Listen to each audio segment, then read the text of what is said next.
everyone. This is day 12 of Make Your Own Starter with me. Instead of being live today, I'm filming this and I will be posting it later because I'm going to be baking bread. We're baking up our test loaf. I'll have the formula for this bread in the comments section under the video. So let's see how our test bread comes out.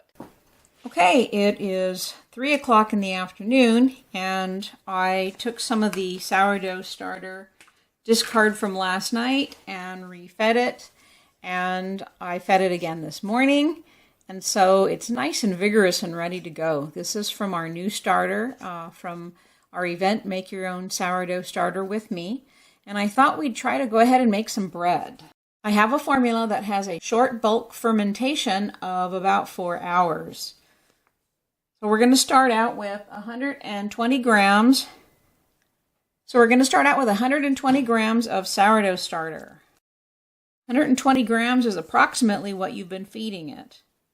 Next we need 250 grams of water. This has already been measured out. I have 250 grams of water. I'm going to disperse the sourdough starter a bit in the water. 400 grams of bread flour, and that's already been measured out as well. And on top of that, I'm going to put 9 grams of sea salt. The dough is right in around 67% hydration, so it's not too wet of a dough. So a dry dough would be more like 60, 62, 63.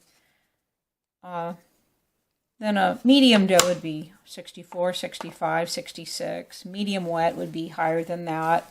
Really wet is when you start getting into upper 70s and 80% hydration.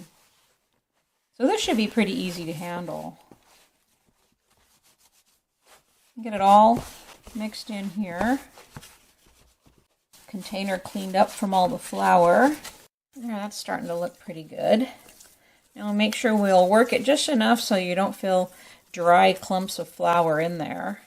Okay, that's doing pretty good. So we've got our sticky mass of dough.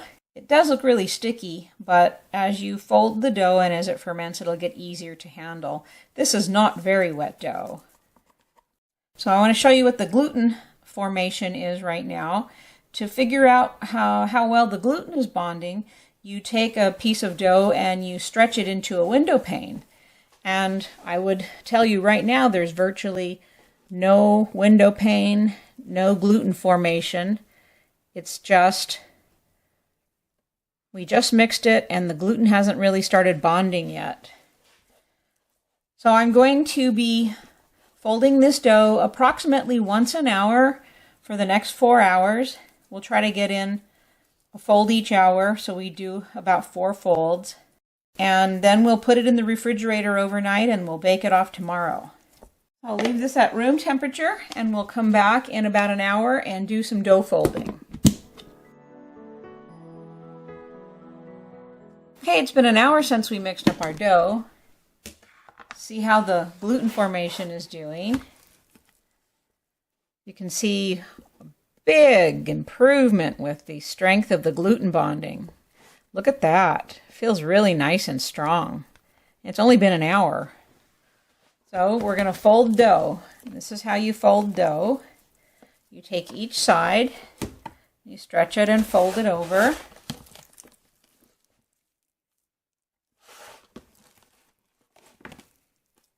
And stretching helps to strengthen and align the gluten strands. It's developing and working the gluten. Then you turn the whole dough over. And by folding the dough and turning it over, you help even out the temperature of the dough. Because very often the outer part of the dough is warmer than the inside. So if you fold it, it will not only strengthen the dough and develop it, but it will even out the temperature as well. So we'll put this lid back on and come back in another hour. The dough's already doing really well. The gluten is bonding really nicely. So hopefully we'll have some wonderful bread with our new sourdough starter. Okay, it's been 2 hours since we mixed the dough. Let's go ahead and fold it again. Get my hands wet before I fold the dough so that it doesn't stick to the dough as much. So let's see how our gluten development's doing. This window pane's really strong, but I noticed that the dough is kind of tight and rubbery. It doesn't feel real soft and stretchy, so that means it still needs fermentation. So the dough has to be stretchy, but also it has to be elastic, but also stretchy and soft and filled with bubbles. We'll do another folding. This is going to make a really nice loaf of bread.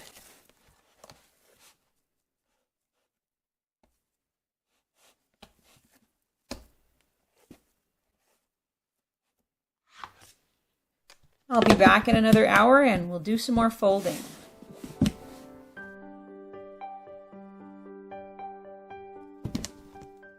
Okay, it's been 3 hours since we mixed the dough. I've got wet hands here.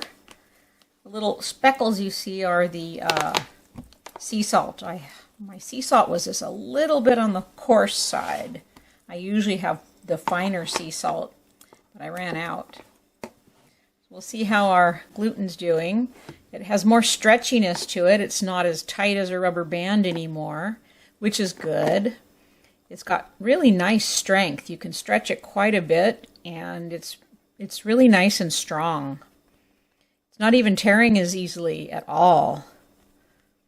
Great. Okay, we'll do another stretch and fold.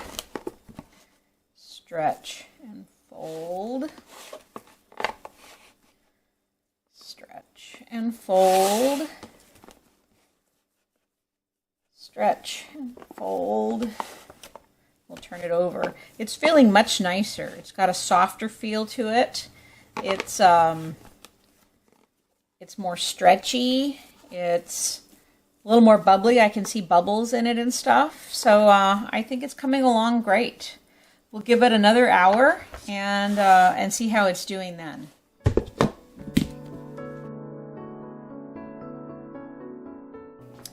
Okay, this is the 4th time.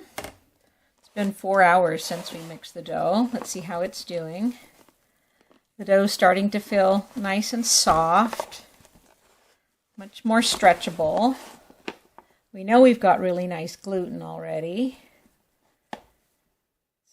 The dough's smoother. It has a different feel. It's no longer sticky. So I think I'll fold it one more time and then let it rest, maybe 30 minutes, and then come back and do a pre-shape on it. So we'll go ahead and fold it.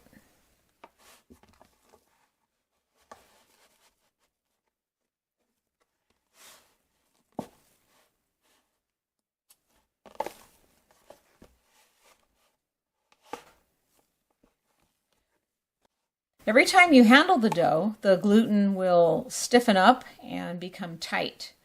So after you handle the dough, you need to let the gluten rest. So I'm going to let it rest for about 30 minutes, and then I think we're about ready to do a pre-shape for our boule, which is a round loaf.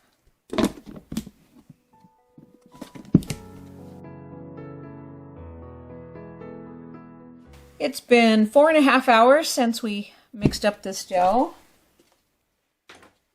and the last time was just 30 minutes ago when I folded it. It's doing really well now, so we'll go ahead and do a pre-shape on it. This is going to be a boule, a round loaf, so I'm going to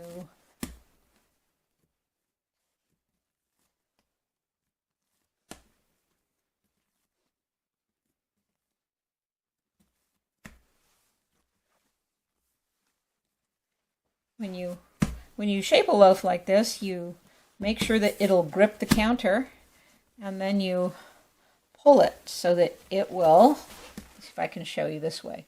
When you pull it, it tightens the skin along the edge, and it will help you to make a nice tight skin for your loaf. A lot of times you can just do the pre-shape and you're done. I like to let it relax for about 15 or 20 minutes or so, and then I'll go ahead and put it in the Banneton, and we'll cover it with plastic and let it refrigerate overnight. So I'll be back in about 15 minutes and we'll do a final shape on it. Okay, our loaf's been sitting here for 15 minutes relaxing, and I'm going to do a final shape and put it in the Banneton. I'm going to put some dusting flour in the Banneton. This is the dusting flour that doesn't have gluten, so it doesn't stick. It is a mesa flour, a mesa corn flour. So I've got that ready. So now I'll just do a real quick final shape, final tightening of the loaf. You can see the nice bubbles now.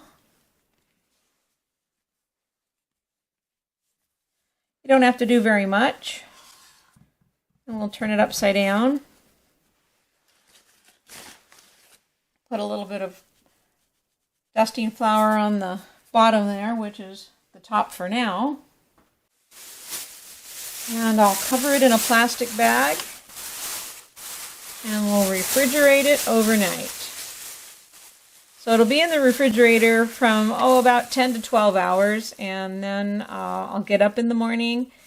Let's see, it's 8:30 right now, 8:30 p.m. So I'll get up in the morning and take it out and we'll have a look at it, and I will probably allow it to set at room temperature and do a final proof for 1.5 to 2 hours, and then I'll bake them. So we'll put this in the refrigerator and I'll see you tomorrow morning.